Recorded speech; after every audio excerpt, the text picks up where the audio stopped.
Hi guys, and welcome to another episode of Kabir Considers. In this video we're going to react to, was the SR71 much faster than the Air Force admitted? So why wouldn't they, if it was much faster than, they actually officially told us, why wouldn't they announce that? Because surely, having the public and the enemy know that the SR71 is just way quicker than anything, previously made, wouldn't that be like a feather in the cap of the Air Force that they were able to produce an aircraft that was just so quick, so superior to anything else? Like, why would they keep it secret?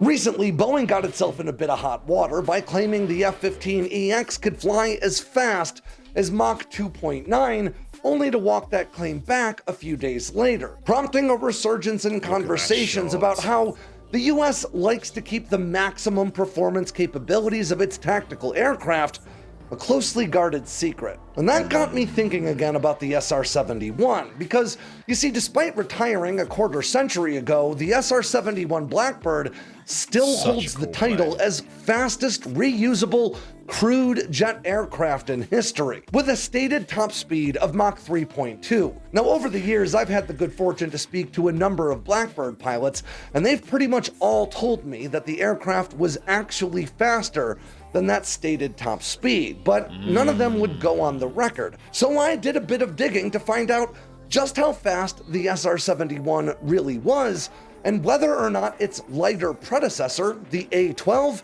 may have been faster. So let's get to the bottom of the SR-71's actual top speed. So I'm guessing it's because, that if the Soviet Union at the time knew what the top speed was, they would know that they had to just make a plane that was a little bit faster. I get it. And find out why the A-12 doesn't actually hold the speed record. I'm Alex Hollings, and this is Air Power.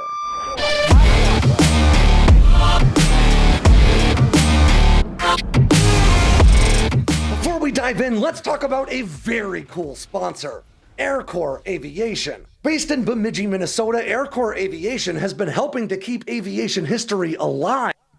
Because Lord knows the next... Make sure to tell them I sent you, because Lord knows the next time I'm covering a World War II aircraft, I could always use another expert in my Rolodex. Now, the SR-71 Blackbird was actually the third aircraft to emerge from Kelly Johnson's Archangel program out of Lockheed Skunk Works, the other two being the air-to-air missile-armed YF-12 and the A-12 spy plane that was actually nearly 13,000 pounds lighter than the Blackbird.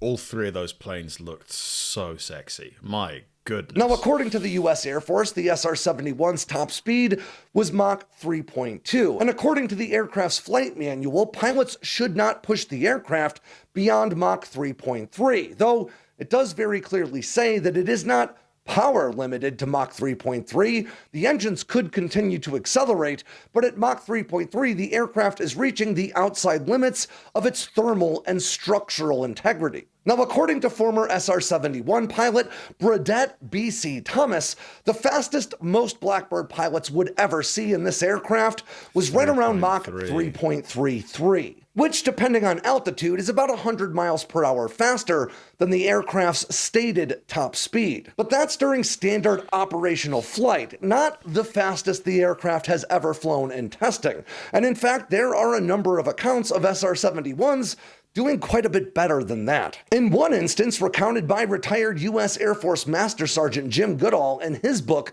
Lockheed's SR-71 Blackbird, one testing flight of Blackbird Tail 974 reached as high as Mach 3.43. Now that is more than 175 miles per hour faster than the SR-71 stated top speed. But believe it or not, that's still not the fastest account I found. Why is it that planes of this era just look so cool?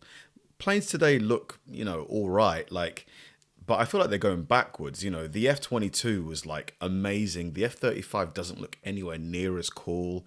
But I think this was like the peak. Blackbird pilot Brian Schul, who passed away last year, had some incredible stories about his days flying the SR-71, but many of them are considered to be apocryphal by other members of the Blackbird or Habu community. Nonetheless, according to Schul's accounts, during Operation El Dorado Canyon back in 1986, he pushed his SR-71 all the way up to Mach 3.5 while outrunning Libyan surface-to-air missiles. And while Schul's stories may sometimes be subject to controversy, at least one person from Lockheed Skunk Works at the time, an electrical engineer turned research analyst named Tim Yarrow, who worked at the Skunk Works for 20 years between 1974 and 1994, has gone on record to say that he buys it. Now, Mach 3.5 would be a mind-boggling 230 miles per hour faster than the SR-71's stated and record-setting top speed of Mach 3.2. How long do you reckon planes are going to have human pilots in them? I honestly think with the advent of LLMs, large language models, you know, like ChatGPT, I reckon within 15 years, you're going to start seeing them phase out pilots. Because if without a human pilot, the plane can go faster, it can stay in the air longer. You know, the human pilot is the weak point of a plane. It is. But believe it or not, I'm still not even quite through yet, because the SR-71's older and thinner sister, the Lockheed A-12, may even have that beat. Turning back to Master Sergeant Goodall's book, he recounts one A-12 envelope expansion test flight flown by legendary Lockheed test pilot Jim Eastham, known to many as Dutch 52. According to Goodall's account, Eastham was flying A-12 tail number 128 on an unusually warm day, and as anybody who's ever tuned a turbocharged car can tell you, warm air is less dense than cold air, which has a negative effect on performance. In fact, Eastham was struggling to get the A-12 to exceed Mach 2.7. So maybe due to a bit of frustration, Eastham pointed the nose of his aircraft down ever so slightly, putting the A-12 into a shallow dive. Now, according to Goodall, he had the aircraft redlined at this point, and just as he started the dive, he hit a patch of what Goodall calls good air. And as soon as the A-12's J-58s gulped down some of that colder air, it immediately accelerated the aircraft all the way up to Mach 3.56, which it sustained for about 15 seconds. Now, depending on altitude, that's more than 275 miles per hour faster than the SR-71's stated top speed. But the A-12 doesn't hold the record. The SR-71 does, and that is for good reason. You see, setting an official speed record entails a lot more than just a short sprint to your maximum speed recorded by your ground speed indicator in the cockpit or a local radar array. According to the National Aeronautic Association's Speed Record Attempt Kit, which is a document provided to organizations attempting to break speed records, the minimum distance you're required to cover in a record-setting attempt is 200 kilometers, or just about 125 miles, which itself is actually a 50% reduction over what it used to be at 400 kilometers, or around 249 miles. And before you make an attempt, you have to notify the NAA ahead of time to make sure they can certify your results. The problem is that amount of area enough for a plane to like accelerate to its fastest speed? And not only do you need certified equipment to confirm the average flight speed of the aircraft over that distance, but you also need official observers who are notified ahead of time and are standing by to verify the authenticity of the run. In other words, you really can't set an official speed record unless you set out to do exactly that in the first place and make arrangements prior to your flight to verify all the data. If you happen to exceed that record-setting speed during a testing flight, for instance, doesn't count. Well, it doesn't really matter as far as the record books are concerned. Now, both the A-12 and SR-71 did complete these officiated record-setting runs at one time or another, with the A-12's top speed being achieved in 1965 at right around Mach 3.29. The SR-71 set its record 11 years later in 1986, and that record still stands today at Mach 3.32. Man, like I can imagine people of the 60s like seeing this in the air and thinking it was a UFO. Like, I can easily imagine that happening. So how fast was the SR-71 really? Even today. Well, there are multiple sources that point to the possibility of the aircraft being capable of achieving speeds as high as Mach 3.5 or maybe even faster. But it's important to remember that doing so would exceed the thermal safety limits of the compressor inlet on the aircraft's J-58 turbo ramjet engines. Not to mention pushing the thermal and structural limits of the fuselage itself. The one thing we can say for sure is that the aircraft was certainly faster than has been officially disclosed.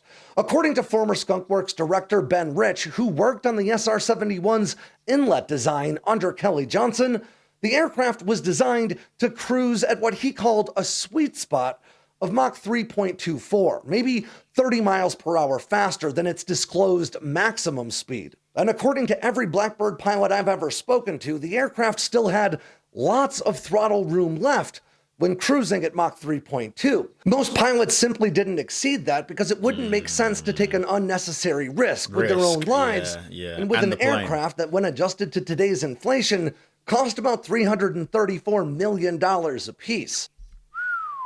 On the runway, you get on the runway about 2 minutes before your launch time. And in about 60 seconds, you start pushing the power up to about 80%, because any more than that, the tires would turn inside the wheels. And then when the time was 0, you released the brakes, went to full max afterburner. And on this particular rocket ride, take off about 240 knots, pull the nose up 15 degrees, suck the gear up, and just hang on for the ride. And I went to from brake release through the Mach above 80,000 feet and above Mach 3 in less than 12 minutes.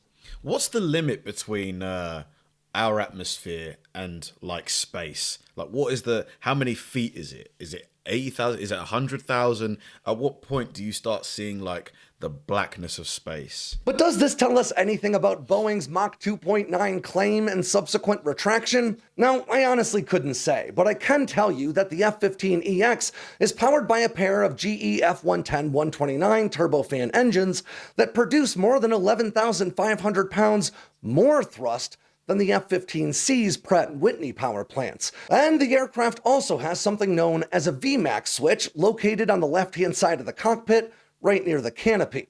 And to give you a gross analogy of what the VMAX switch is, you can sort of think of it as the NOS button from the Fast and the Furious movies. Now, this switch is only to be used in case of emergencies, and when pressed, it increases the fuel flow into the engine and the afterburner to 104%. Now, this can only be used for a maximum of 6 minutes, but by then you'll probably be out of gas anyway.